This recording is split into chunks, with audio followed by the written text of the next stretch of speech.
back to Mark from Powersonic and Apprentice 1-to-1. This one we're going to have a look at an EICR on a barn conversion, and I'm just going to run you through at the start and show you exactly what we've got. So I flip you around, this is the entrance way, and you can see here we've got these light fittings up there. Same up there, and then socket down here, little light switch by the door. And we come through into this amazing and beautifully stunning barn area. If I zoom you out so we can get a better view.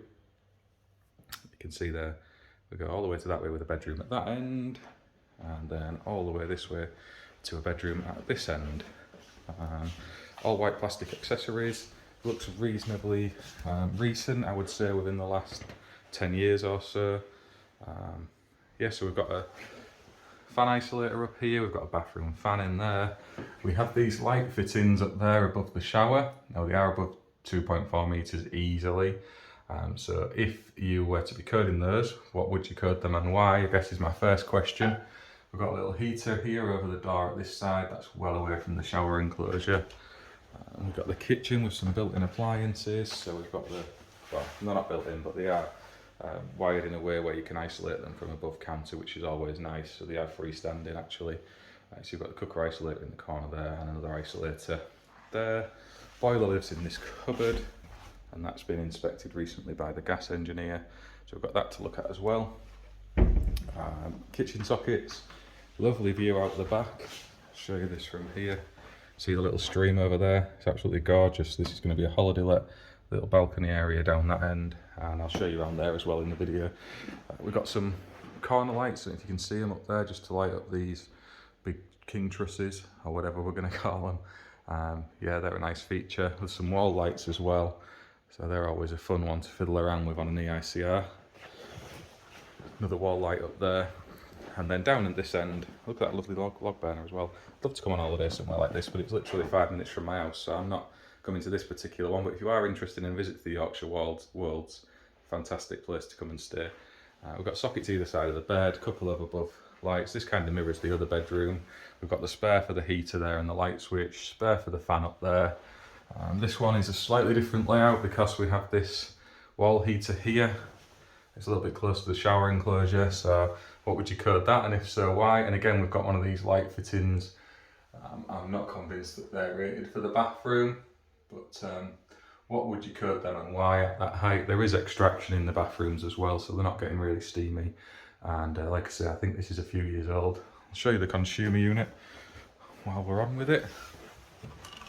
So you can see here it's a plastic Hager board, and yeah, it's 17th edition with the looks of it. It's got a date of 2010 on it, so that kind of ties in with when the original install was probably carried out. And yeah, we'll jump on with the video and have a little better look at this consumer unit anyway. I'm not sure if this is a sub-main coming off the house or if it's got its own metered supply. We're going to have to investigate that outside and see exactly what we've got, which we'll do shortly. I'll take you to have a look at that.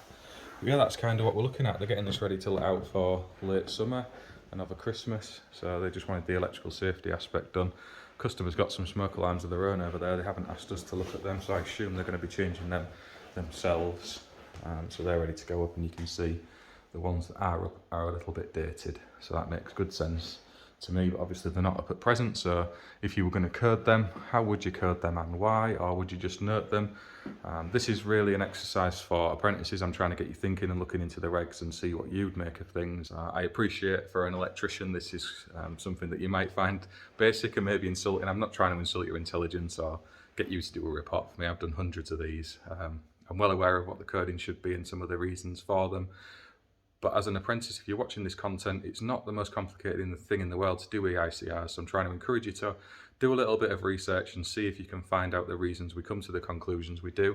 You know, reference guidance note 3, if you're lucky enough to have an employer who's got a copy of the NAPIT Codebreakers book, that's a good start point to build your opinions from. So when you're giving your codings, they're based against the regulations, but it's your engineering judgment.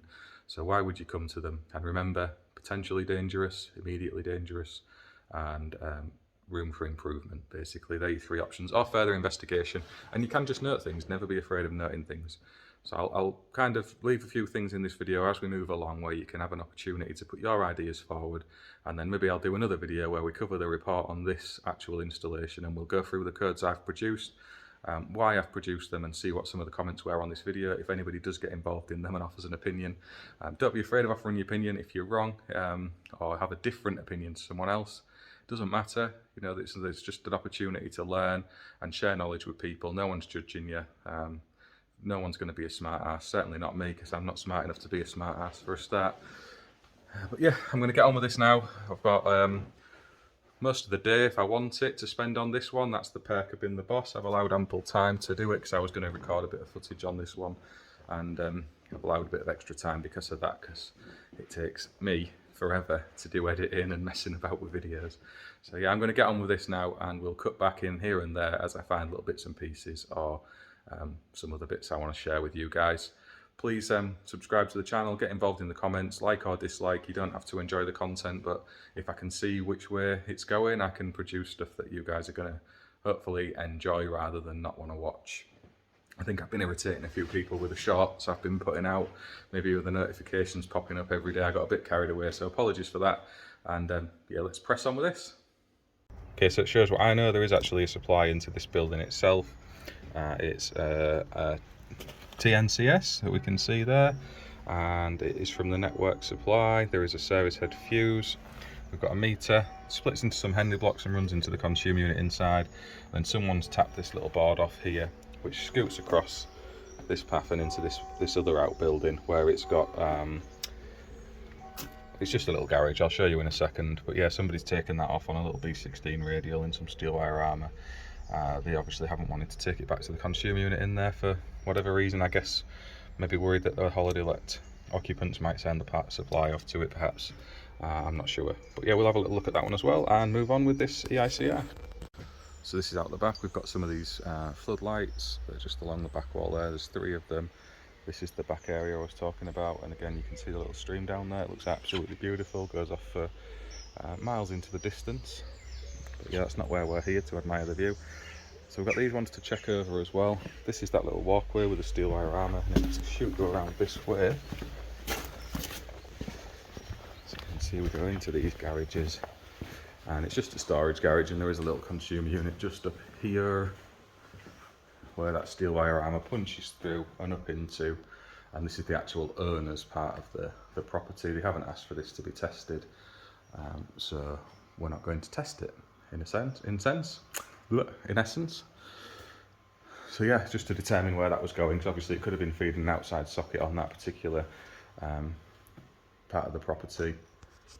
Okay, so we've got a 17th edition split load board by Hager, and you'll see the tails come through. So I was wrong about this one. It's not a sub-main off the main house. There is actually a DNO supply into it, and then it punches through this wall in meter tails straight off the Henley blocks the other side, which I'll show you into here.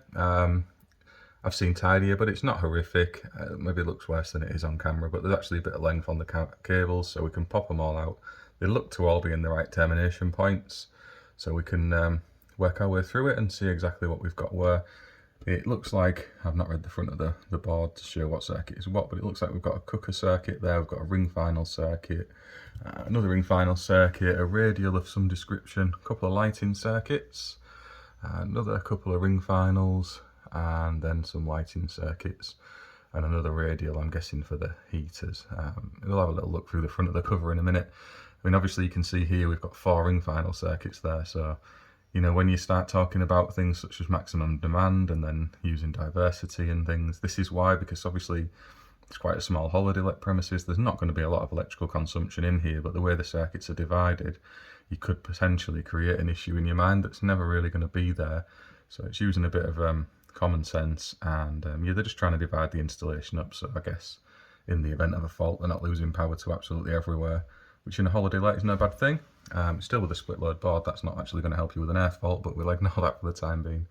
So yeah, now we're going to wander through and do some testing on all of this, see exactly what we've got where, and we'll have a little look through on some observations and see what anyone thinks to some of the stuff I might have found or not found, and we'll have a little chat through it in a bit. So one of the things I always like to do is just run across the termination points and see how tight or loose they might be. That's really loose in there. That one's okay. That's okay. That's okay. So yeah, we've had one loose one right at the end, and the rest aren't too bad. Obviously I'm doing this one-handed, and access along this top rail is a bit difficult. You can see the bit of flex, so the box is actually flexing there if I push on it, look. That bottom screw not actually secured into anything, so that needs a bit better looking at, because obviously we have our security fixing on the schedule of inspections, so we can have a little look at that. Yeah, so I'm not putting any force on these, I'm just seeing if they will actually budge with a little twist. Obviously you need the torque driver to determine exact values of torque. It's just to give a rough idea. And these, yeah, they're okay. There was just that one loose one on this end. I can't see from where I'm stood, but it doesn't look to have burnt out or anything, so we'll just check over all these. Obviously everything needs stripping out anyway to do the testing, putting back together again, so I'll be going over all the termination points, but it just gives you an idea of if somebody's maybe missed something because they were in a bit of a rush. This is the first time this board's been tested since it was originally installed, and yeah, found a little gremlin there on the board. You can see it's all plasterboard fixings.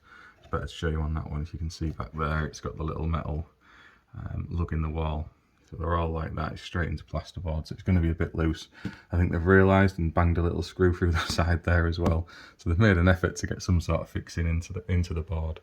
And I guess if they're coming to fit the consumer unit on and it's all a bit loose and flimsy and there's no timber or anything structural to fasten into, you know, you don't know the circumstance the installer was facing at the time, so I'm not going to judge too harshly. But obviously we can decide if we need to make note of that or not. So this is an interesting one. I've been through and checked all of the sockets in this little property, and this one's not actually working. There's no voltage out between line and neutral or line and earth. So the line could be out the back of the box, I guess. But we'll have a little look and see exactly what we've got going on. So this is just from the basic inspection. So I always go around and check every point, make sure they're all actually working before you start. Something I recommend you do. It says to have a good walk around when you're doing an EICR and carry out a survey of the property and see exactly what condition it's in before you make a start. You can form an opinion on the installation while you're doing that and set your schedule of inspection rates and other such things. It's well worth doing, and then at least you know you haven't introduced a fault anywhere in some of the work you've been doing either. So I'm just going to pop this off the wall and we'll see what we've got. So that's actually nice to see. This is the first accessory I've opened on this EICR, and you can see they have actually gone to the trouble of bonding the back box. So that's nice, and it's where they pinched the cable over to connect it through and then loop straight into the earth here.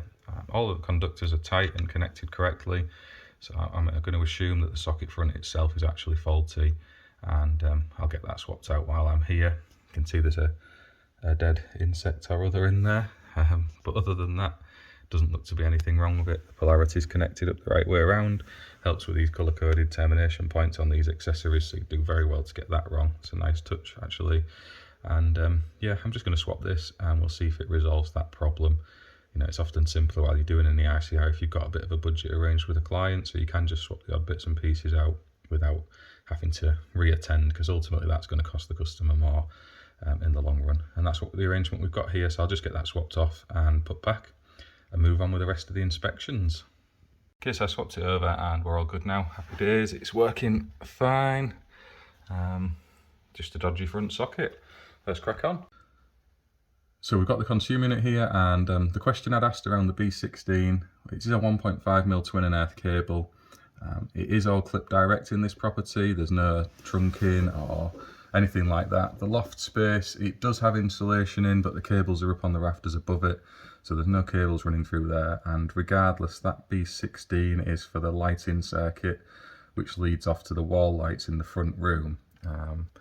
So yeah, I'm not sure why they've used a B16 there. Maybe they just run out of B6s. And I'm not asking this for electricians to try and look clever or anything like that. And I have a lot of apprentices who follow my content, so really it was to try and encourage them to go and have a little dig into the regs and find where you'd get the information that tells you the current carrying capacity of 1.5mm twin and earth that is clip direct, and if there is an issue with it being on a B16 MCB. Now, I would never install a lighting circuit on a B16 unless it was needed because of the load on the circuit, but regardless of all of that, is it actually something you would code? And if it is, why? What regulation have we breached? How is it potentially dangerous or immediately dangerous? Or what improvement would you recommend can be made? Just a little exercise for anyone who is following me from the apprentice background. Go and have a little look, see where you can find that information and drop it in the comments. I'm not trying to insult anyone's intelligence. I'm sure most of you know the answer to this without looking in the regs, who are seasoned, well-practiced electricians. But yeah, just an interesting observation. So really, is all I've got to kind of report is the socket front that was damaged, the fact that this is a little bit loose. I'm going to see if it can be just nipped up. It might just be that it's not quite worked into the plasterboard fixing. The rest of them are all sound. But the kind of telltale that there might be a bigger issue is the fact someone's rammed a screw through the side there. It's not hanging off the wall, it's just a little bit wobbly. And again, I'm not too upset with the state of the wiring in here. It does look a bit of a rat's nest looking through the camera lens, but close up, it's not that bad. There's plenty of length on all the cables. It's easy to identify what's what. Everything fits inside the enclosure. Sometimes we get a bit precious with our consumer unit wiring. I know I do. I like to make them look neat and tidy, and my OCD's screaming at me to straighten all of this out and make it look beautiful. I probably will improve on it ever so slightly. But yeah, I'm not gonna start calling people out for installing cables inside a consumer unit like this. It's very unoften anyone ever sees it again. As long as you're leaving length for the next person to work with, they can identify what goes where, your terminations are sound and secure, and your other installation methods are all good, then I've got no argument. The rest of the installation's pretty decent. All of the connections are doubled over, so they've gone to the trouble there of doing that. The lines in the light switches are all sleeved, so they've got the strappers on as well. Back boxes are all earthed. All these little telltale signs that you can kind of pick up on when someone's slapping an installation in rather than taking a little bit of care and attention, are pointing towards a good install on this. You saw with the socket that I had off the wall, the actual wiring inside was good. It had to be because it was only a 25mm box and I'd use rear entry to get into it, but it was neat and tidy. Yeah, so really I've not been able to pull up too much. There is the lights in the bathroom if anybody wants to offer up a code on that as well. I'm not going to say what I've come to the conclusion of. We'll maybe cover that in a later video when I look through the report on this perhaps. But what would you give those light fittings, if anything? And the heater that was a little bit close to the shower. Let's jump round and have a little look at that actually while we're on with it. So we've got the heater there, and without getting the tape measure, I'm going to say that's 300mm from the edge of the enclosure there. So what, if anything, are you going to code that? And it is on an RCD protected circuit, if that makes a difference to your decision. Same with the lighting that's up there, and again that is above 2.4 meters. It's very high up. There is an extractor in here as well. So yeah, the dead tests are done now. I'm going to enter that into the old IT suite I've got set up here. Get all that information in there before I lose it, and then I'm going to go around and get some live tests as well, and we'll do a little closing out video just to see what everyone makes of this. Yeah, beautiful little holiday let. It's actually got me itching to go away on holiday now. I'd love a little break somewhere like this in a place where I don't live. It's literally 5 minutes from my house, so I'm not going to come on holiday here myself. But yes, well recommended if anyone fancies a trip up to the Yorkshire Wolds. Beautiful spot. Hit me up in the messages and I can put you in touch with the owner if you fancy finding out how much it is to come and stay here. And yeah, I'll jump on with the video. So we can just see there the B16 on the lights, and that's got the 1.5mm cable in, just so you know. Rest of the breakers are all in on the RCDs now. I'm going to get the power back on and we'll do some live tests. And we'll have a little jump back on in a sec. So I've got the TIS MFT Pro out and we're going to do some RCD testing now. I've got a handy little socket down here. It's right next to the consumer unit here. So it seemed like a great place to demo it. If I hit test, and you can see there it's tripped that RCD. So I'll reset it. And you can see I keep both my hands in the shot, so you know I'm not touching the test set. Hear the microwave dinging in the background.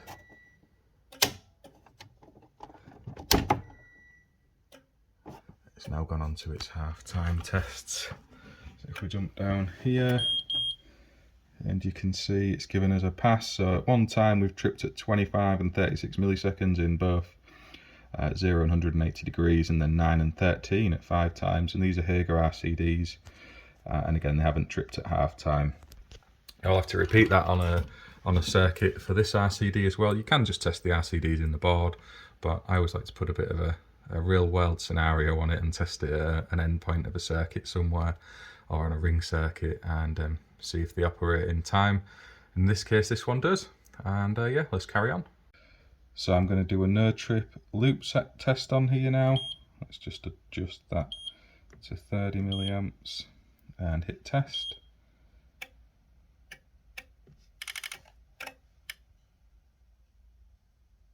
Takes a while to run through its test sequence, as all meters do when you've got them on loop test. So there we go. It is saying we have a ZS, which is your LPE measurement of 0.48, but it's also given us the LN of 0.25, and then we've got the PFC and the PSC as well at that socket point. That's always nice to take those measurements actually in place on a socket circuit and see exactly what readings you're going to get. And it does the same for your lighting circuits. You've seen me run through whole test sequences on loads of videos before, so I'm not going to go through everything again, but I thought it might be nice and interesting just to show you the no trip setting on the TIS MFT Pro. And yeah, that's an acceptable reading on this circuit. It kind of ties in with what I've got on the R1R2s, and that is the socket circuit which does this end of the house, or whatever we're going to call it, holiday let.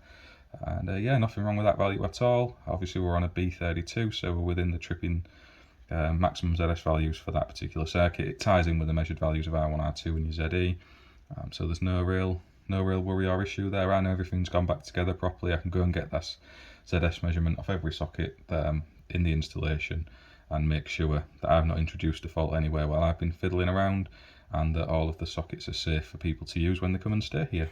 This is a socket front I've changed. It's also the one that's right at the other end of the installation, so it's at the opposite end of the barn from the consumer unit. That's at one end, this is at the other, so it's the longest part of the run. It's going to be the, well, it depends how they've arranged the ring, but you would guess it would be kind of the midpoint for this particular ring final down to this bedroom. And you can see I'm measuring 237 volts. But if I hit test in the same way we did on the last socket, you can see again it'll have a good think about it while it's carrying out these measurements. So I'll zoom you in there so you can see exactly what they come back with. I'm expecting these to be a little bit higher just because this circuit's longer, and yeah, you can see it is both for the your LN and your LPE, but again, this is on a B32. We're measuring 0.7 ohms, and based on the value of ZE and what I've measured on R1, R2, that's an acceptable value. I know some people go with the 1667 because as the max ZS because of the RCDs, but it's always well worth checking that you are actually within tolerance based on a short circuit fault, because you want to make sure that there's no issue in the wiring itself. If you get a measurement of 1000 ohms, for example, I wouldn't be wanting to pass that off as acceptable just because there's an RCD in the circuit. So these are good values, no issue at all with them. Let's crack on. So this one's kind of the midpoint of the property, not the ring final circuit. This is midpoint of the actual barn itself, so you can see over that way and then over that way. So that'd be interesting to see what we've got on this one. Obviously with ZS's, they're a little bit different to your R1, R2s. If you're on the same circuit, they should largely stay the same unless you're finding a spare. But with your ZS's, as you move around the ring, the values will change. So if we do a little test here, and again, we was right in the middle of the barn now, whereas that last socket circuit was right at one end, and that first one was right at the other end. And again, that's kind of ringing out true. So we're kind of reading somewhere in between those two values, which is sort of what I would expect to see. Even though they're on different circuits, so all three are on different circuits, they're going to follow a similar cable route just because of the layout of the building. So it's just the length of copper in the circuit really that adjusts that value. You're essentially measuring resistance through that cabling on its earth fault path. And you can see there for the LPE we've got 0.61 and 0.36 for the LN, and we've got the PSC and PFC in there as well. And they kind of all tally up with the known value of ZE and also the R1, R2s. And again, I can check these at all the socket points in this place. I always like to do that with a ZS on the socket circuit. It ensures everything's working first and foremost in the way it should. You're measuring for your CPCs, your neutrals, and your lines at the actual socket front itself. And yeah, it's well worth doing, in my opinion. It's one of the most important tests you can do. Essentially, that's what we're trying to do with an EICR, is prove that the protected devices will operate in the required time in the event of a fault, and that the cabling is fit for continued service. And in my opinion, you do that with your insulation resistance testing and your ZS loop impedance testing. Some people like to do that with R1, R2 and then calculate ZS, and there is dispute if that's acceptable or not. We all have our own ways of coming to the right conclusion, and as long as we get that, it doesn't really matter. That's the important thing. So I'll carry on with this. So I'm back at the office now, having spent most of the day in that barn doing some testing. I've got all the test results logged into the NearPit desktop, and I'm just going through some of the observations and coding them up. The things I've shown you in the video, if you want to get involved in the comments and say what you think, that would be brilliant. I like to see people engaging in my videos and joining in the discussion. I try and reply to everybody, and I'll do the same on this one as well. Don't be afraid of sharing. It's all just our own engineering judgment, and obviously you guys are doing it from a video lens rather than out on site, so I'm not going to hold anyone to anything or cast any nasty comments at you if they've disagreed with one of my codes. Yeah, just get involved, say what you think, and we'll maybe do another video covering off the report document itself, which has my coding in there and some of the reasoning for that, and we could have a little chat through some of you guys and your comments and observations as well.